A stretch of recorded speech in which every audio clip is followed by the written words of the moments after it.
యేసుక్రీస్తు నామంలో మీ శుభ్రం తెలియజేస్తూ పరిశుద్ధ బైబిల్ గ్రంథంలో 48వ కీర్తన 14 వచ్చి ఉంటాడు. ఈ దేవుడు సదాకాలం మనకున్నాడు, మరణం వరకు మనల్ని నడిపిస్తాడు.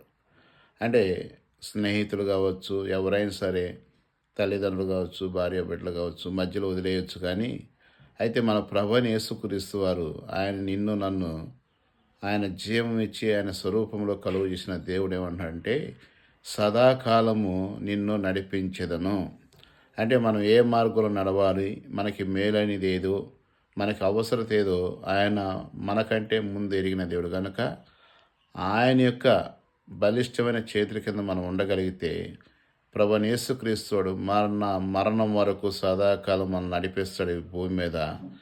ఆయన యందు భయభక్తులు కలిగి పాప క్షమాపణ పొందితే ఆ నిత్య రాజ్యంలో ఉంటాం. దాని కొరకై చిన్న ప్రార్థన, ప్రభువైన యేసుక్రీస్తు ప్రభా నన్ను నీ రక్తంలో నన్ను కడిగి పరిశుద్ధంగా చేయని చిన్న ప్రార్థన చేయగలిగితే ఈ దేవుడు మనతో ఎల్లవేళ ఉండడానికి ఇష్టపడతాడు. నీకు ఇష్టమైతే చిన్న ప్రార్థన, ఈ మాట దీవించునుగాక. ఆమేన్.